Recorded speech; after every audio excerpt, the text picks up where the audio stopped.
আসসালামু আলাইকুম গাইস, কেমন আছো তোমরা? তোমাকে ঘিরে আমার ভালোবাসা পার্ট 2 নিয়ে আইসা পড়ছি। অ্যান্ড সরি টু সে, গতকালকে ভিডিও দিতে পারি নাই কারণ শরীরটা অনেক অসুস্থ ছিল। আচ্ছা যাই হোক, আজকের ভিডিও শুরু করা যাক। অনু ভয় পেয়ে রাফিকে বলল, কি করছো ভাইয়া, আমাকে ছাড়ো। তখন রাফি অনুকে বলল, আমি খারাপ এটা কেন বললি? অনু কিছুক্ষণ চুপ থেকে বলল, আমি জানি না। রাফি অনুকে জড়িয়ে ধরে শুয়ে আছে। রাফির জ্বরের উচ্চতা অনুর শরীরে অনুভব হচ্ছে। অনুর খুব গরমও লাগছে, কিন্তু তাও কিছু বলছে না। হুট করে রাফি অনুকে ছেড়ে দিয়ে অন্যদিকে মুখ করে বলল, রুম থেকে চলে যাও অনু। অনু বুঝতেই পারছে না এই রাফি ভাইয়ার হঠাৎ হঠাৎ কি হয়। এই টেনে জড়িয়ে ধরে আবার এই ছেড়ে দিয়ে বলে চলে যা।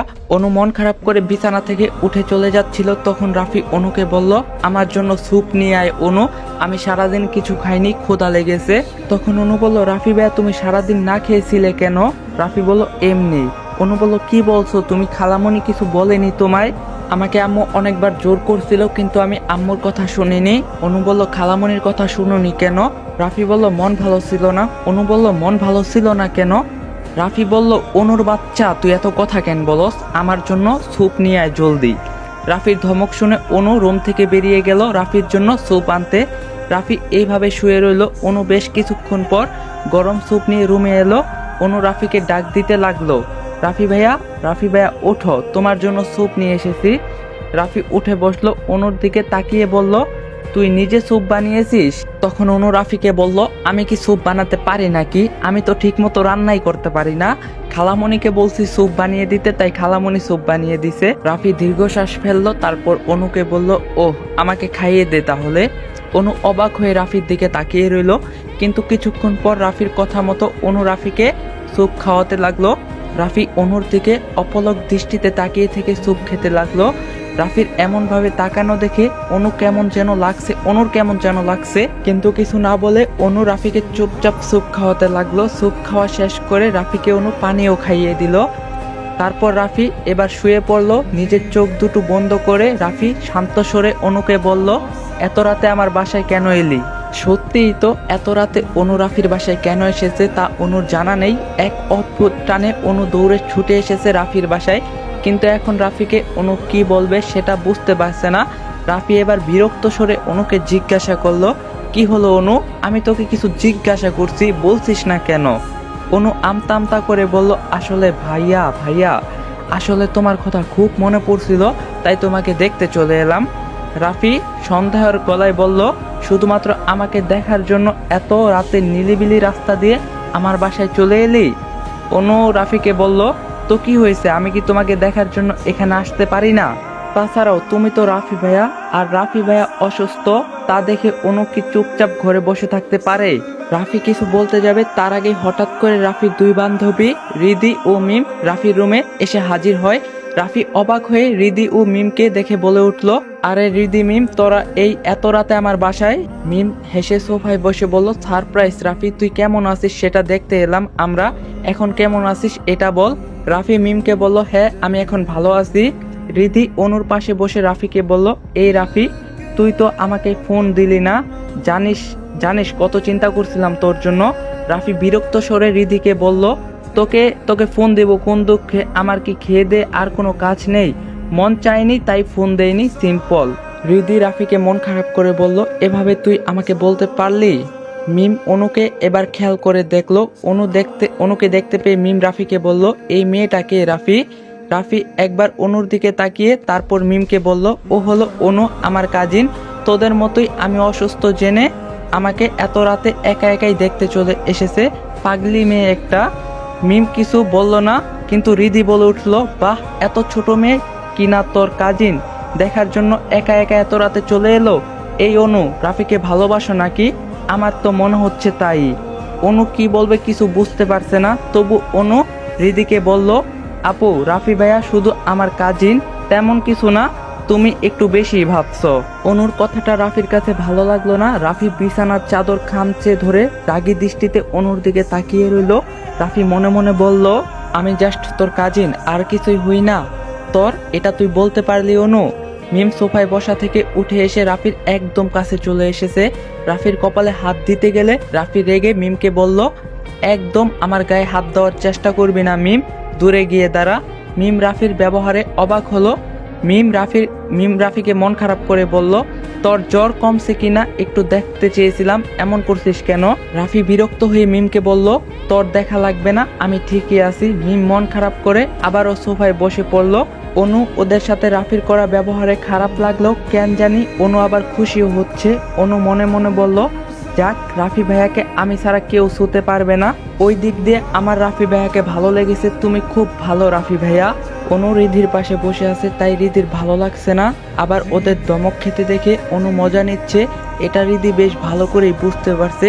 তাই রিধি অনুকে বলল, অনু তুমি এখন এই রুম থেকে চলে যাও, আমরা রাফির সাথে একটু কথা বলবো। মিমও রিধির সাথে বলল, হ্যাঁ অনু তুমি এখন চলে যাও। রিধি ও মিমের কথা শুনে অনু মন খারাপ হয়ে গেল। রাফি অনুর দিকে তাকিয়ে আছে, তখন রিধি ও মিমের দিকে তাকিয়ে অনু মন খারাপ করে বলল, আমাকে কেন চলে যেতে হবে, আমি এখানে বসি। তখন মিম অনুকে বলল, তুমি এখানে থেকে আর কি করবা অনু, আমরা বন্ধুরা কথা বলবো, তুমি ছোট মানুষ, তাই তো বললাম রুমে চলে যেতে। রাফির মেজাজ গরম হয়ে গেল। রাফি রেগে মিম ও রিধির দিকে তাকিয়ে বলল, অনু রুম থেকে কোথাও যাবে না, গেলে তোরা যাবি, বের হয়ে যা আমার রুম থেকে। আহারে আহারে, কি ভালোবাসা রে, এরকম ভালোবাসা জীবনে থাকলে আর কি লাগে। রাফির এইরকম ব্যবহারে রিধি ও মিম রেগে গেল। রিধি ও মিম রেগে গিয়ে বলল, রাফি তুই কিন্তু এবার আমাদের অপমান করছিস, আমরা তোর বন্ধু হই, তুই কি ভুলে যাচ্ছিস? মিম রাফিকে বলল, অনুর জন্য তুই আমাদের চলে যেতে বলতে পারলি, রাফি এমন করছিস কেন তুই? রাফি রাগান্বিত দৃষ্টিতে শক্ত গলায় রেগে বলল, তোরা দুইজন আমার রুম থেকে এই মুহূর্তেই বেরিয়ে যাবি, তোদের সাহস কি করে হয় অনুকে রুম থেকে বেরিয়ে যেতে বলার? এখনই রুম থেকে বেরিয়ে যা তোরা। রিধি ও মিম কান্না করে দিবে এমন অবস্থা, তারা আর এক মুহূর্ত রাফির রুমে না দাঁড়িয়ে চলে গেল। অনু মন খারাপ করে রাফিকে বলল, আপুরা খুব কষ্ট পেয়েছে, রাফি ভাইয়া তুমি ওদের এত না বকলেও পারতে। রাফি রাগী দৃষ্টিতে তাকিয়ে অনুকে রেগে বলল, ওদের জন্য তোর এত দরদ না দেখালে হবে অনু, ওরা তোকে অপমান করছিল। তখন অনু রাফিকে বলল, কই আমাকে অপমান করছিল? আমি তো বুঝতে পারছি না কি করে অপমান করলো। রাফি রাগী ভাব নিয়ে বলল, বড্ড বেশি কথা বলিস তুই অনু, আমাকে কি তোর আজকাল ভয় লাগে না? ভয় কি সব গিলে খেয়ে ফেললি, নাকি তুই আমার ঠোঁটে চুমু দেওয়ার পর তোর এই অবস্থা হয়েছে, কোনটা? রাফির কথা শুনে অনু লজ্জা পেয়ে গেল। রাফি ভাইয়া কি সব বলছে, অনু যে লজ্জা পাচ্ছে, রাফি কি সেটা বুঝতে পারছে না, নাকি লজ্জায় ফেলার জন্য ইচ্ছা করে এসব বলছে, অনু বুঝতে পারছে না। অনু তাড়াতাড়ি রাফিকে বলল, রাফি ভাইয়া তুমি কি সব বলছো, আমি এখন বাসায় চলে যাচ্ছি। অনু বিছানা থেকে উঠে দাঁড়িয়ে চলে যাচ্ছিল, ঠিক তখনই রাফি অনুর হাত চেপে ধরলো। একা একা আমি তোকে কোথাও যেতে দিব না, তোকে আমি বাসায় পৌঁছে দিব। অনু রাফির চোখের দিকে তাকিয়ে বলল, আমি একা একা যেতে পারবো রাফি ভাইয়া, তোমার শরীরে জ্বর, তারপর আবার ঠান্ডা বাঁধিয়ে ফেলছো, তোমার কষ্ট করে যেতে হবে না। রাফি এবার দাঁতে দাঁত চেপে বলল, এখন কিন্তু তুই আমার হাতে মাইর খাবি অনু, মুখে মুখে বেশি তর্ক করা ভালো লাগে না আমার। অনু মন খারাপ করে রাফির দিকে তাকালো। রাফি অনুকে নিয়ে ড্রয়িং রুমে পৌঁছালো। রাফির বাবা আনোয়ার হোসেন সোফায় বসে টিভি দেখছিল, সাথে রাফির মাও বসে আছে। রাফির বাবা রাফিকে দেখে জিজ্ঞাসা করলো, রাফি তুমি রুম থেকে বের হয়েছো কেন? রাফি তার বাবাকে বলল, বাবা আমি অনুকে বাসায় পৌঁছে দিব। রাফির বাবা তখন রাফিকে বলল, আমি অনু মাকে বাসায় পৌঁছে দিচ্ছি, তুমি রুমে বিশ্রাম নাও। রাফি অনুর সাথে তাল মিলিয়ে বলল, হ্যাঁ আমি খালুর সাথে বাসায় যাচ্ছি, রাফি ভাইয়া তোমার যাওয়া লাগবে না। তখন রাফি অনুকে ধমক দিয়ে বলল, তুই চুপ থাক। রাফির বাবা বলল, রাফি অনুকে ধমকাচ্ছ কেন? অনু তো ঠিক কথাই বলছে, আমি তো এত রাগের কিছু দেখছি না।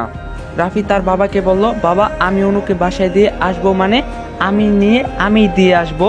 রাত 11টা বাজে, রাস্তাঘাট বেশি ভালো না, তোমাকে যেতে হবে না, রাস্তায় গুন্ডার অভাব নেই, বিপদ হতে পারে। রাফির বাবা ছেলের সাথে কথায় পেরে উঠবে না, তাই তিনি বললেন, আচ্ছা ঠিক আছে যাও। রাফির মা অনুকে বলল, আবার আইসো অনু। অনু হেসে রাফির মাকে বলল, আচ্ছা খালামুনি। রাফি বিরক্ত হয়ে অনুকে বলল, হয়েছে নাটক করা, এই অনু এবার চল। অনু মন খারাপ করে রাফির সাথে বাসা থেকে বের হলো। হাঁটার মাঝখানে রাফি অনুর হাত শক্ত করে চেপে ধরলো। অনু প্রথমে ভয়ে কেঁপে উঠলো। রাফি হাত ধরছে দেখে আর কিছু বলল না। রাফি অনুর হাত ধরে রেখেছে দেখে অনুর কেন যেন খুব ভালো লাগছে। অদ্ভুত অনুভূতি মনের মধ্যে কাজ করছে। অনু একবার রাফির দিকে তাকালো, রাগী রাগী দৃষ্টি নিয়ে অনুকে সাথে করে সামনে হেঁটে চলে যাচ্ছে রাফি। অনু মুচকি হাসলো। রাফি অনুর দিকে তাকিয়ে দেখলো অনু হাসছে। রাফি চোখ পাকিয়ে অনুকে বলল, ভেটকি মাছের মতো এত ভেটকাচ্ছিস কেন অনু? রাফির কথা শুনে অনুর হাসি উড়ে গেল। অনু রাফির হাত থেকে নিজের হাত ছাড়ানোর চেষ্টা করলো, কিন্তু রাফি অনুর হাত শক্ত করে চেপে ধরলো আর বলল, হাত ছাড়ানোর চেষ্টা করলে তোর হাত আমি ভেঙে ফেলবো অনু। রাফির ধমক খেয়ে অনু চুপ করে রইল। রাফির হাতের মধ্যে আবদ্ধ করা অনুর নিজের হাতটি অনু আর ছাড়ানোর চেষ্টা করলো না। এভাবে হাঁটতে লাগলো দুজন। সামনে নিরিবিলি রাস্তা, এই রাস্তায় রাতের বেলা মাঝে মাঝে গুন্ডারা বসে থাকে। আজকেও কিছু গুন্ডা আড্ডা দিচ্ছিল। অনু গুন্ডাগুলোকে দেখে রাফির হাত আরো শক্ত করে চেপে ধরলো। রাফি বুঝতে পারছে অনু ভয় পাচ্ছে, তাই অনুকে রাফি শান্ত স্বরে বলল, ভয় পাস না অনু, আমি তোর সাথে আছি। অনু আস্তে করে বলল, গুন্ডাগুলো তো ওই সময় ছিল না, এখন কোথা থেকে আসলো রাফি ভাইয়া, আমি তো বুঝতে পারছি না। রাফি অনুর কথায় বিরক্ত হয়ে বলল, গুন্ডাগুলো ডানা আছে বুঝলি অনু, তাই গুন্ডাগুলো ডানা মেলে উড়ে এসেছে তোকে আপ্যায়ন করার জন্য, কারণ তুই ওদের গেস্ট। অনু ভয় পাওয়ার দৃষ্টিতে রাফির দিকে তাকিয়ে বলল, এসব তুমি কি বলছো রাফি ভাইয়া? রাফি একটু মুচকি হেসে অনুকে বলল, ঠিকই তো বললাম।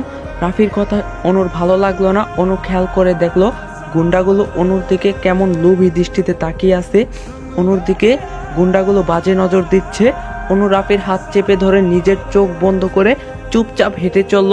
নিরিবিলি গলির রাস্তা পার হওয়ার পর অনুর মনটা হালকা হলো। যাক, গুন্ডাগুলো অনুর সাথে রাফিকে দেখে ঝামেলা করেনি। আকাশে বেশ মেঘ জমছে। অনেকক্ষণ ধরে অনু লক্ষ্য করে দেখছে যে কোনো মুহূর্তে বৃষ্টি নামবে মনে হচ্ছে। রাফি ভাইয়ের তো জ্বর, এই এত রাতে আবার রাফি ভাইয়া বৃষ্টিতে ভিজলে কি হবে? অনু রাফিকে বলল, রাফি ভাইয়া আকাশের দিকে তাকিয়ে দেখো, মেঘ জমছে, যে কোনো সময় বৃষ্টি নামবে। রাফি গম্ভীর সুরে অনুকে বলল। রাফি বলল, তো কি হয়েছে? অনু মন খারাপ করে রাফিকে বলল, তোমার এমনিতেই জ্বর, এখন বৃষ্টি নামলে কি হবে বুঝতে পারছো? তোমার অবস্থা আরো খারাপ হয়ে যাবে। আমি চাই না তুমি আবারও অসুস্থ হও। রাফি রাগী দৃষ্টিতে অনুর দিকে তাকিয়ে বলল, দেখ অনু, যেহেতু আমার এমনিতে জ্বর আছে, তাই বৃষ্টিতে ভিজলে এখন আমার কিছুই হবে না। তুই এবার অতিরিক্ত বকবক করা বন্ধ কর। অনু বিরক্ত হয়ে রাফিকে বলল, দরকার কি ছিল হেঁটে যাওয়ার? গাড়িতে বসে বাসায় গেলেই তো হতো। তোমার এত গাড়িগুলো কোনো কাজেরই না রাফি ভাইয়া। এখন এই রাতে আমাদের বৃষ্টিতে ভিজতে হবে, ভালো লাগে না একদম। রাফি রেগে গিয়ে অনুকে বলল, বেশি কথা বলিস তুই, গাড়িতে চড়ার বেশি শখ হয়েছে? আমি ইচ্ছা করেই তোকে আমার গাড়িতে উঠাইনি হেঁটে বাসায় যাবি বলে। হাঁটাহাঁটি করা শরীরের জন্য ভালো। অনু মুখ গুমট করে অন্যদিকে তাকিয়ে বলল, ইচ্ছা করে গাড়ি আনো নি ভালো কথা, কিন্তু আমার জন্য হাঁটা ভালো হলেও তোমার জন্য এখন হাঁটাহাঁটি করা খুব ক্ষতিকর হবে রাফি ভাইয়া। তুমি আবারও কঠিন জ্বর ঠান্ডা বাদিয়ে বসবে। রাফি অনুকে গম্ভীর স্বরে বলল, তাতে আমার কিছু যায় আসে না অনু, যদি জ্বর ঠান্ডা আরও হয় তবে হোক। রাফির কথায় অনু মন খারাপ করে হাঁটতে লাগলো। ইচ্ছা করে গাড়ি আনো নি ভালো কথা, কিন্তু আমার জন্য হাঁটা ভালো হলেও তোমার জন্য এখন হাঁটাহাঁটি করা খুব ক্ষতিকর হবে রাফি ভাইয়া। তুমি আবারও কঠিন জ্বর ঠান্ডা বাদিয়ে বসবে। রাফি অনুকে গম্ভীর স্বরে বলল, তাতে আমার কিছু যায় আসে না অনু, যদি জ্বর ঠান্ডা আরও হয় তবে হোক। রাফির কথায় অনু মন খারাপ করে হাঁটতে লাগলো। অনু মনে মনে বলল, বুঝছি রাফি ভাই আমার কথা শুনবে না। অনু বুঝতে পেরেছে। এরই মাঝে প্রচুর বাতাস বইতে লাগলো। মেঘেদের ঘর্ষণে মৃদু আওয়াজ হতে লাগলো। অনু আর রাফি রাস্তা দিয়ে হাঁটছে তো হাঁটছেই, এর মাঝেই প্রচুর বৃষ্টি শুরু হয়ে গেল। অনু রাফির হাত টেনে ধরে বলল, রাফি ভাইয়া চলো কোনো দোকানের পাশে গিয়ে দাঁড়াই, প্রচুর বৃষ্টি নেমেছে। কিন্তু রাফি অনুর কথা শুনছে না, সে তো একইভাবে হেঁটে চলে যাচ্ছে। অনু আবারও রাফিকে ডাক দিল, এই রাফি ভাইয়া, তুমি কি আমার কথা শুনছো না? রাফি অনুর দিকে তাকিয়ে রাগী স্বরে বলল, চুপ করে থাকো অনু, আমাকে বৃষ্টিতে ভিজতে দে। বৃষ্টিতে রাফি এবং অনু দুজনেই ভিজে একাকার হয়ে গেল। ঠান্ডা বৃষ্টির পানিতে অনুর খুব শীত লাগছে। শীতে অনু থরথর করে কাঁপছে। রাফি অনুর শীতে কাঁপাকাঁপি অবস্থা দেখে অনুকে সাথে নিয়ে একটা বন্ধ দোকানের টিনের চালের নিচে দাঁড়ালো। রাতের আধারে বৃষ্টির মাঝে চারদিকে যখন জনমানবিহীন, তখন সেখানে একটি দোকানের টিনের চালের নিচে অনেকক্ষণ ধরে দাঁড়িয়ে আছে রাফি এবং অনু। শীতের কারণে অনু ঠিক মতো দাঁড়াতে পারছে না। অনু এবার কান্না করে রাফিকে বলল, রাফি ভাই আমার খুব শীত লাগছে, আমি কি করব এখন? আমি আর এই ঠান্ডা সহ্য করতে পারছি না। অনুর খুব শীত লাগছে। রাফি খেয়াল করে দেখলো। তাড়াতাড়ি কোনো রকম ভেবে রাফির মাথায় একটা বুদ্ধি কাজ করলো। রাফি অনুকে বলল, তোর খুব শীত লাগছে তাই না অনু? অনু মাথা উপর নিচ নাড়িয়ে বলল, খুব শীত লাগছে। রাফি অনুর দিকে নিজের দু হাত বাড়িয়ে দিয়ে বলল, তাহলে আমাকে জড়িয়ে ধর। অনু অবাক হয়ে রাফিকে বলল, তোমাকে জড়িয়ে ধরবো মানে? রাফি রেগে গিয়ে এবার অনুকে বলল, বোকা মেয়ে, আমাকে জড়িয়ে ধরলে তোর শীত লাগবে না, তাই বলছি আমাকে জড়িয়ে ধর। অনুর লজ্জা লাগছে, শীত খুব করছে, কিন্তু রাফিকে জড়িয়ে ধরবে কি করে? ওইদিকে রাফি বুঝতে পারে অনু তাকে জড়িয়ে ধরবে না, তাই রাফি নিজের হাত নামিয়ে আগের মতো স্বাভাবিক করে নেয়। এরই মাঝে আকাশে প্রচুর বজ্রপাত আওয়াজ হলো। অনু চিৎকার করে এবার না পেরে রাফিকে জড়িয়ে ধরলো। রাফি বুঝে গিয়েছে এমনটা হয়তো হবে, শেষে কিনা আকাশের বজ্রপাতই চাচ্ছে অনু রাফির কাছে আসুক। অনু রাফিকে খুব শক্ত করে জড়িয়ে ধরে রেখেছে। অনুর শরীর থরথর করে কাঁপছে। রাফি অনুকে শক্ত করে জড়িয়ে ধরে। রাফি এবার অনুকে মুচকি এসে অনুর কানে ফিস ফিস করে বলল, সেই তো আমাকে জড়িয়ে ধরলি। অনু চোখ বন্ধ করে রাফিকে বলল, আমার খুব ভয় করছে রাফি ভাইয়া, আমার বজ্রপাতের শব্দ খুবই ভয় লাগে, তাই আমি তোমাকে জড়িয়ে ধরছি বলে, প্লিজ কিছু মনে করো না। রাফি উত্তরে কিছু না বলে চুপ করেই রইল। অনুর বুকের ভিতরে টিপ টিপ আওয়াজ রাফি শুনতে পাচ্ছে। রাফির শরীরে জ্বর থাকলেও বৃষ্টির ঠান্ডা পানিতে রাফির শরীর শীতল হয়ে গেছে, সাথে অনুর শীতল দেহখানাও রাফি জড়িয়ে ধরে রেখেছে। রাফির হঠাৎই কেমন যেন অনুভব হতে লাগলো। অনুকে জড়িয়ে ধরার পর রাফির বুকের হৃদয় পর্যন্ত খুব তীব্র বেগে টিপ টিপ আওয়াজ শুরু করলো। কিছুক্ষণ পর অনু রাফির কাছ থেকে নিজেকে ছাড়িয়ে চলে যেতে নিল, কিন্তু রাফি অনুর হাত ধরে ফেললো। অনু ঘন ঘন নিঃশ্বাস ফেলে রাফিকে বলল, আমার হাত ছাড়ো রাফি ভাইয়া। রাফি অনুকে নেশার কণ্ঠে বলল, যদি না ছাড়ি তাহলে কি করবি অনু? কথাটা বলে রাফি এক টান দিয়ে আবারও অনুকে নিজের কাছে নিয়ে আসে। অনু রাফির বুকে গিয়ে পড়ে। অনু রাফির দিকে মুখ তুলে তাকালে দেখতে পায় রাফি ঘোর লাগানোর দৃষ্টিতে অনুর দিকে তাকিয়ে আছে। অনুর উজ্জ্বল শ্যামলা মুখের উপর বৃষ্টির বিন্দু বিন্দু ফোঁটা ঠোঁট বেয়ে নিচে পড়ছে। রাফি হুট করেই অনুর কোমর জড়িয়ে নিজের সাথে মিশিয়ে নিল। অনু অবাক হয়ে রাফির দিকে তাকিয়ে আছে। অনু রাফিকে ভয় পেয়ে বলল, রাফি ভাই আমাকে ছাড়ো। রাফির কোনো হোশ নেই। রাফি অনুর ঠোঁটের দিকে এগিয়ে যেতে লাগলো। আলাদা অনুভূতি অনুর মাঝেও ঘিরে বসেছে। অনু চোখ বন্ধ করে নিল। অনু রাফির কাছ থেকে নিজেকে ছাড়াতে মন চাইলেও পারছে না। শীত ও ভয়ে অনু বরফের মতো দাঁড়িয়ে আছে। রাফি অনুর ঠোঁটের একদম কাছে চলে এসেছে। শেষ পর্যন্ত রাফি নিজের ঠোঁট অনুর ঠোঁটের মাঝে ডুবিয়ে দেয়। রাফির স্পর্শে অনুর পুরো শরীর এবার কারেন্টের মতো শক খেলো। অনুর চোখ খুলে রাফিকে নিজের কাছ থেকে ছাড়াতে চাইলো, কিন্তু পারলো না। বেশ কিছুক্ষণ পর আকাশে আবারও বজ্রপাতের আওয়াজ ভেসে এলো। বজ্রপাতের শব্দে এবার রাফির হুঁশ ফিরল। রাফি অনুর ঠোঁট ছেড়ে অনুকে ধাক্কা দিয়ে নিজের কাছ থেকে দূরে সরিয়ে নিল। অনু পেছনে সিটকে পড়তে গিয়ে নিজেকে সামলে নিল। অনু ঘন ঘন নিঃশ্বাস ফেলতে লাগলো। রাফি নিজের ঠোঁট মুছে অনুকে বলল, আই এম সরি অনু, আমি নিজের মধ্যে ছিলাম না। অনু রাফির দিকে তাকিয়ে মনে মনে বলল, রাফি ভাই আমার সাথে এমন করলো কেন? অনুর ঠোঁট দিয়ে রক্ত পড়ছে, ঠোঁট কেটে গেছে। অনুর বৃষ্টির পানিতে অনুর ঠোঁটে জ্বালা করছে। অনু সেই দিন রাফির শাস্তি থেকে বাঁচার জন্য রাফির ঠোঁটে আলতো করে চুমু দিল। সেটা ছিল সামান্য হালকা চুমু, কিন্তু রাফি এখন এটা অনুর সাথে কি করলো? অনুর মাথা ঘুরছে। এমন চুমু সে জীবনও খায়নি। অনুর মাথা ঘুরিয়ে পড়ে যেতে নিল। রাফি তাড়াতাড়ি করে অনুকে শক্ত করে ধরে ফেলে বিচলিত স্বরে বলল, এই অনু, তোর কি হলো? তুই ঠিক আছিস তো? অনু কিছু বলছে না, শুধু রাফির মুখের দিকে তাকিয়ে রইল। অনু সব কিছু কেমন ঘোলাটা লাগছে। বৃষ্টি বেশ কিছুক্ষণ পর থেমে গেল। রাফি অনুকে শান্ত স্বরে বলল, অনু, বৃষ্টি থেমে গেছে, চল এবার। অনু এখনো রাফির বুকে মাথা রেখে এভাবেই দাঁড়িয়ে আছে। অনুর পুরো শরীর কাঁপছে। রাফি বুঝতে পারলো একটু আগে করা কাজের জন্য অনু হয়তোবা বেশি ভয় পেয়েছে। রাফি অনুকে কোলে তুলে নিয়ে হাঁটা ধরলো। অনু রাফির শার্টের কলার খামচে ধরে রেখেছে, চোখ বন্ধ করে রেখেছে অনু। রাফি অনুর দিকে তাকিয়ে মনে মনে বলতে লাগলো, তোর জন্যই কেন যে আমার এমন অনুভূতি হয় আমি জানি না। রিধি, মিম আরো অনেক মেয়ে তো আমার বান্ধবী, কই ওদের জন্য তো আমার এমন অনুভূতি কাজ করে না, তাহলে তোর বেলাতেই কেন? আমি এই অনুভূতি চাইলেও শেষ করতে পারছি না। তুই আমাকে পাগল করে ছেড়ে কি শান্তি পাবি নাকি অনু? রাফি মনে মনে এগুলো বলতে বলতে রাফি অনুকে নিয়ে অনুর বাসার কলিং বেলে চাপলো। অনুর বাবা আরমান রহমান দরজা খুললেন। অনুকে চোখ বন্ধ অবস্থায় রাফির কোলে দেখে আরমান রহমান রাফিকে চিন্তিত ও অবাক হয়ে জিজ্ঞাসা করে, রাফি বাবা, আমার মেয়ের কি হয়েছে? রাফি অনুর বাবাকে শান্ত স্বরে বলল, আঙ্কেল অনু বৃষ্টিতে ভিজে এমন হয়েছে। রাফি অনুকে নিয়ে অনুর রুমে গিয়ে শুয়ে দেয়।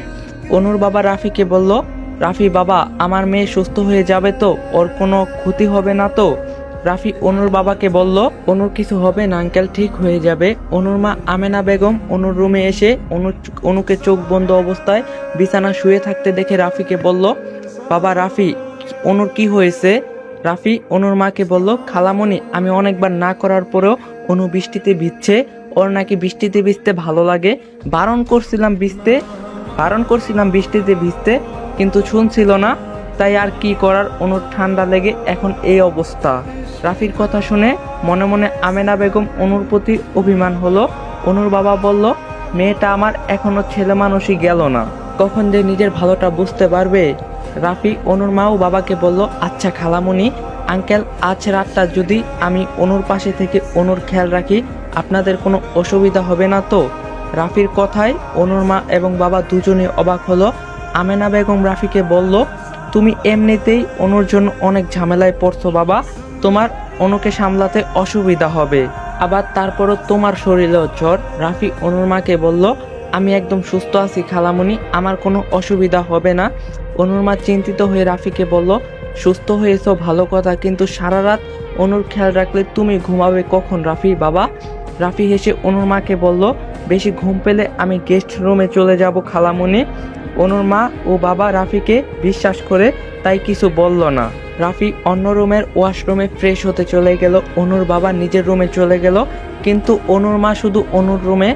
আমেনা বেগম অনুর ভিজা জামা কাপড় পাল্টে দিয়ে অনুকে শুয়ে দিল। অনুর মার চোখ পড়ল অনুর ঠোঁটের দিকে। অনুর ঠোঁট কাটলো কি করে, ঠোঁট কেমন ফুলে লাল হয়ে আছে। এমন সময় রাফি অনুর রুমে আসলো। অনুর মা রাফিকে জিজ্ঞাসা করে, রাফি বাবা, অনুর ঠোঁট এভাবে কাটলো কি করে? Guys, video like target 2K, 1 day 2K like complete করতে পারলে পার্ট 3 কালকেই পাইবা। আর চ্যানেলটা কিন্তু সবাই সাবস্ক্রাইব করবা, দেখা হইব পার্ট 3-তে। সবাই ভালো থাকো, সুস্থ থাকো, আল্লাহ হাফেজ।